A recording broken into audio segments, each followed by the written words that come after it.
भारत की सीमा कुछ ऐसी है कि एक तरफ पाकिस्तान है तो दूसरी तरफ चीन, और दोनों को मुंहतोड़ जवाब देने के लिए एक जबरदस्त जवानों की फौज हमेशा इस बॉर्डर पर तैनात रहती है। जब कभी भी दुनिया में सबसे जबरदस्त और सबसे जाबाज सैनिकों की बात की जाती है तो भारत की आर्मी सबसे पहले नंबर पर आती है, क्योंकि इनकी जाबाजी और इनके कौशल के किस्से पूरी दुनिया में मशहूर हैं। भारत के सैनिक अपनी जान दे देते हैं लेकिन कभी पीछे नहीं हटते। इंडियन आर्मी का नाम सुनते ही देश के दुश्मन उल्टे पांव भागने लगते हैं। भारत अपनी सरहद की रक्षा के लिए विशेष टुकड़ी तैयार करती है जो -30 डिग्री के तापमान पर भी सीना चौड़ा किए देश की हिफाजत करती है।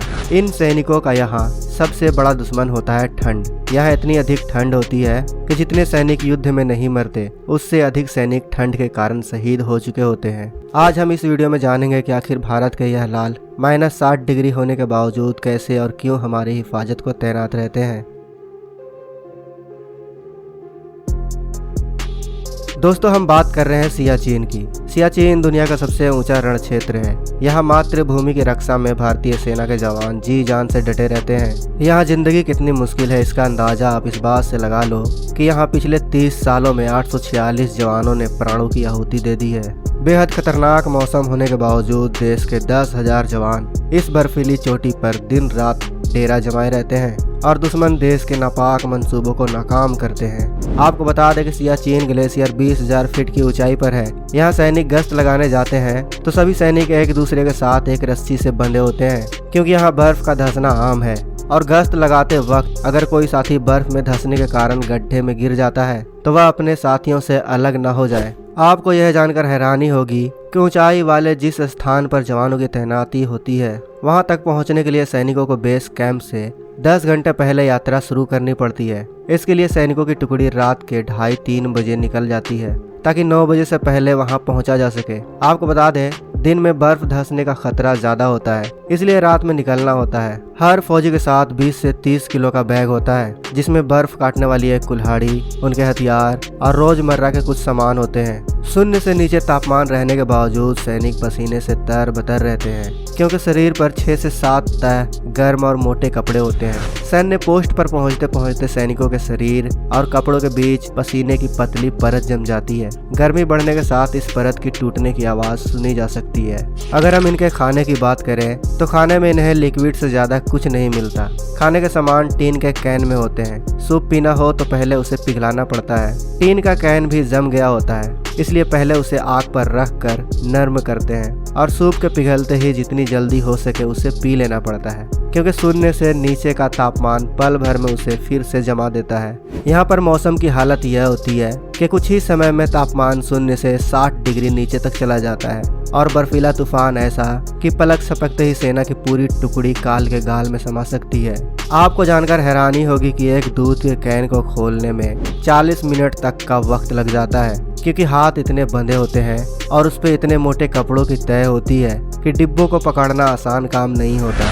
यहाँ पर चॉकलेट और मेवों को काफी मुफीद माना जाता है, क्योंकि वह इतने ठंड में भी जमते नहीं हैं और अगर जम भी जाए तो उन्हें पिघलाने की कोई जरूरत नहीं पड़ती। दुनिया के इस सबसे ऊंचे रणभूमि में जवानों के लिए पानी की कोई अलग से सुविधा नहीं होती, क्योंकि प्यास लगने पर उन्हें इसी बर्फ को पिघलाकर काम चलाना पड़ता है। यहाँ भूख की बड़ी समस्या रहती है, लेकिन जिंदा रहने के लिए कुछ न कुछ तो खाना पड़ता ही है, क्योंकि खाली पेट और खाली हाथ जंग नहीं जीती जाती। यहाँ पर ठंड की इतनी ज्यादा दिक्कत है कि गर्म किए खाने और पेय पदार्थ को ठंडा होने से पहले ले लेना पड़ता है, जिसका असर सैनिकों के पाचन तंत्र पर पड़ता है। इसलिए किसी सेहतमंद जवान को भी टॉयलेट जाने में 2 से 3 घंटे का वक्त लगता है। नहाने के लिए जिस पानी का उपयोग होता है उसके साथ पूरी सावधानी बरती जाती है। नहाते समय पानी जमे नहीं, इसलिए पानी को बराबर स्टोव करके रखा जाता है, यानी पानी को हमेशा गर्म करते रहना पड़ता है नहाते वक्त। केरोसिन तेल यहाँ की लाइफ लाइन मानी जाती है, क्योंकि यहाँ इस पर सब कुछ निर्भर है। पहले इसे कैन में सप्लाई किया जाता था, लेकिन अब पाइपलाइन बिछा दी गई है। सियाचिन में सबसे बड़ी समस्या अंगों के जमने की है। शरीर का कोई हिस्सा अगर किसी मेटल के संपर्क में आ जाता है तो पलक झपकते ही वह या तो जम जाता है या फिर कट जाता है, और फिर इसे दुरुस्त करना काफी मुश्किल हो जाता है। ठंड से अंगों का भी कटने का डर रहता है, जिसे शीत दंश या फ्रोस्ट बाइट कहा जाता है। यहाँ पर हमारे सैनिक दुश्मन के गोलियों से कम और शीत दंश से ज्यादा मरते हैं, इसलिए यहाँ पर सैनिकों को ऐसे कपड़े मुहैया कराए जाते हैं जो जवानों को शीत दंश से बचा सके। बेहोशी और सर दर्द जवानों की यहाँ दूसरी बड़ी समस्या है। जो जवान यहाँ डटे रहते हैं उनमें शरीर का वजन घटना, भूख की कमी, नींद न आना और याददाश्त खोने जैसी समान समस्या होती है। यहाँ पर जवानों को कितना कुछ सहना पड़ता है, इसका अंदाजा आप इस बात से लगा लो कि जवानों की बोलचाल भी यहाँ सामान्य नहीं रह जाती। जीप फंसने से धीरे धीरे हकलाहट आने लगती है। सियाचिन में जवानों के लिए टीन के कैन में राशन भेजा जाता है। सेब या संतरे पल भर में जमकर क्रिकेट बॉल की तरह सख्त हो जाते हैं। एक इंसान को किसी बेसिक चीजों के बिना कहीं पर रह पाना नामुमकिन होता है। ये जवान उन सभी समस्या को ताक पर रखते हुए, अपने जान को जोखिम में डालते हुए, भूख प्यास से परे होते हुए सिर्फ ये सोचते हैं कि उनके रहते देश के उस हिस्से पर कभी तिरंगे के अलावा कोई और झंडा न दिख जाए। इसीलिए तो शायद वहाँ की बर्फ भी इस बात का अभिमान करती होगी कि वह ऐसे देश प्रेमियों के पैरों तले आती है जो सिर्फ अपने देश के बारे में सोचते हैं। दोस्तों, आप इन सैनिकों के लिए दुआएं और प्रार्थना कमेंट बॉक्स में लिख सकते हैं। साथ ही वीडियो को लाइक और इस वीडियो को अपने दोस्तों के साथ फेसबुक, व्हाट्सएप पर शेयर भी कर सकते हैं ताकि इन माटी के लालों की कहानी पूरा भारत जान सके। ये देश के लिए इतना कुछ कर सकते हैं तो आप इनके लिए वीडियो को लाइक और शेयर तो कर ही सकते हैं। अगर आप इस चैनल पर नए हैं और आपने अभी तक इस चैनल को सब्सक्राइब नहीं किया है तो आपसे विनती है कि इस चैनल को सब्सक्राइब कर लें। साथ ही बगल में जो बेल आइकन का बटन है उस पर ऑल पे क्लिक कर लें ताकि हमारी आने वाले किसी भी वीडियोस को आप मिस ना कर सकें। तो मिलते हैं नेक्स्ट वीडियो में। जय हिंद, जय भारत। दोस्तों, अगर आपको ये वीडियो पसंद आए तो वीडियो को लाइक करें, सब्सक्राइब करें और इस घंटे को बजाय ऑल प्रेस करें हमारी वीडियो सबसे पहले देखने के लिए।